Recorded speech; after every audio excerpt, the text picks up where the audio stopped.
A man lives inside a giant fish for 3 days. A prophet summons bears to maul kids. The sun freezes in the sky. A king eaten alive by worms. People living 900 plus years. These aren't myths. They're straight from the Bible, and they're stranger than you remember. Hey! Today we're exploring 5 of the most jaw-dropping biblical stories that sound like fantasy, but come straight from Scripture. The book of Jonah tells us about a prophet who tried to run from God. Commanded to warn Nineveh about God's judgment, Jonah hated these enemies of Israel and fled by ship in the opposite direction. God sent a violent storm. The terrified sailors cast lots to find who angered the gods. It was Jonah. After trying everything else, they threw him overboard into the raging sea. Instead of drowning, the Lord appointed a great fish to swallow Jonah, and Jonah was in the belly of the fish 3 days and 3 nights. Jonah chapter 1, verse 17. Inside the fish, Jonah experienced total darkness, surrounded by digestive acids and seaweed wrapped around his head. His prayer reveals he was conscious the entire time. From the belly of Sheol I called for help. The waters closed over me. The deep surrounded me. Weeds were wrapped about my head. Jonah chapter 2, verse 2-5. After 3 days, the fish vomited Jonah onto dry land, alive, covered in digestive juices, and likely bleached white from stomach acid. Imagine fishermen witnessing a man suddenly projectile vomited from a fish onto the beach. Jonah then walked through Nineveh proclaiming destruction. The entire city repented immediately, from the king down to the animals, which were made to wear sackcloth alongside humans. In 2 Kings 2, we find one of the Bible's most shocking stories of divine punishment. The prophet Elijah had just been taken to heaven in a fiery chariot, and his successor Elisha was walking to Bethel. A group of youths came out and began taunting him. "Go up, you bald head! Go up, you bald head!" The Hebrew term used here, na'ar katan, can refer to youths from children to young men in their early 20s. They weren't just mocking his baldness. Go up was likely ridiculing Elisha's claim that Elijah had gone up to heaven. Elisha's response was nuclear. He turned around, saw them, and cursed them in the name of the Lord. Then 2 female bears came out of the woods and mauled 42 of the boys. 2 Kings 2 verse 24. 2 rampaging bears tore through dozens of screaming youths. The text doesn't say if they died, but bear attacks typically leave victims severely injured or killed. The most disturbing part, Elisha simply went on to Mount Carmel afterward, apparently unfazed by the carnage. During Israel's conquest of Canaan, Joshua's army fought 5 Amorite armies simultaneously. They were winning, but daylight was running out. Joshua needed more time to completely defeat his enemies, so he commanded the sun to stop moving.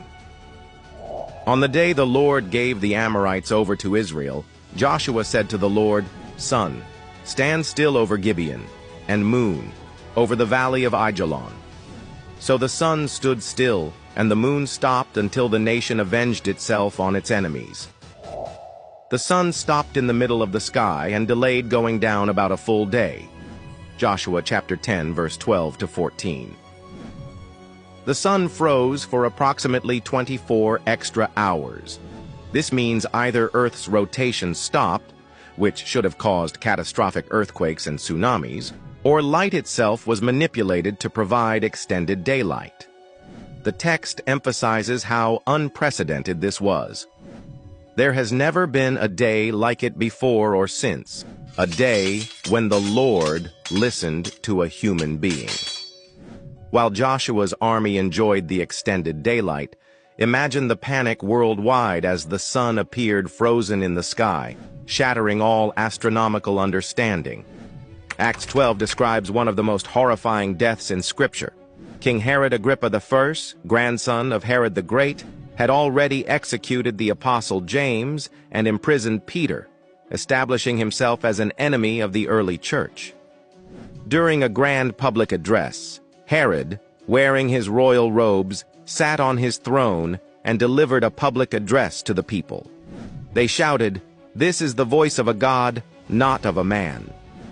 Immediately, because Herod did not give praise to God, an angel of the Lord struck him down, and he was eaten by worms and died.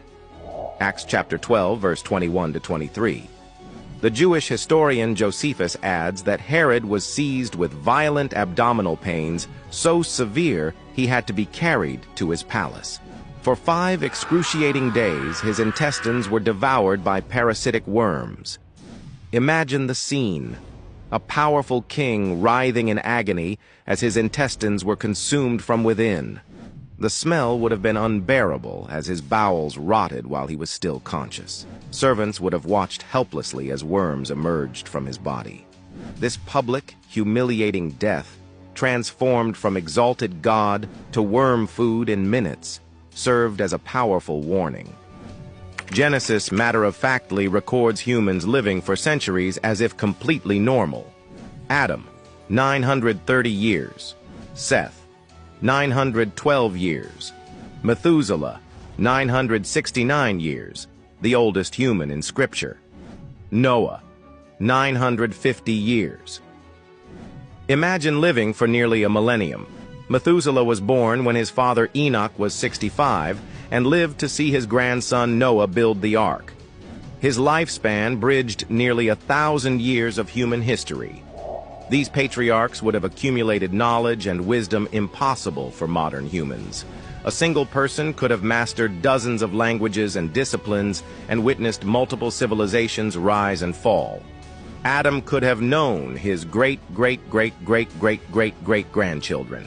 Family reunions would have included 8 to 10 generations simultaneously alive. After the flood, lifespans decreased dramatically. Noah's son Shem lived 600 years. By Abraham's time, lifespans were down to about 175 years. And by Moses' era, Psalm 90 was already lamenting that the years of our life are 70, or even by reason of strength 80. Numbers 22 to 24 gives us one of only 2 talking animals in the Bible. Balaam was a professional curse pronouncer hired to curse the approaching Israelites. As Balaam rode his donkey toward Moab, an invisible angel with a drawn sword blocked the path. Only the donkey could see the angel and tried to avoid it 3 times, with Balaam beating the animal each time. Finally, the Lord opened the donkey's mouth, and it said to Balaam, "What have I done to you to make you beat me these 3 times?" Numbers 22 to 28. The bizarre part isn't just that the donkey spoke. It's Balaam's reaction. He wasn't shocked, but argued with it. "You have made a fool of me. If only I had a sword, I would kill you right now." The donkey reasoned with him, asking if she had ever been disobedient before. Only then did God allow Balaam to see the angel with a sword. The angel informed Balaam that the donkey had actually saved his life 3 times. These biblical accounts aren't tucked away in obscure passages. They're central to the narrative. From a man surviving inside a fish to bears mauling youths for insults, these stories reveal a text far stranger than most realize. The Bible presents a world where physics can pause, animals can speak, humans can live for centuries, and divine judgment can involve killer bears or flesh-eating worms. Whether you view these as literal events or symbolic narratives, they challenge our sanitized understanding of biblical texts. Shocked by these forgotten Bible stories? Smash that like button and subscribe for more hidden truths from ancient texts. What's your favorite weird Bible story I missed? Drop it in the comments.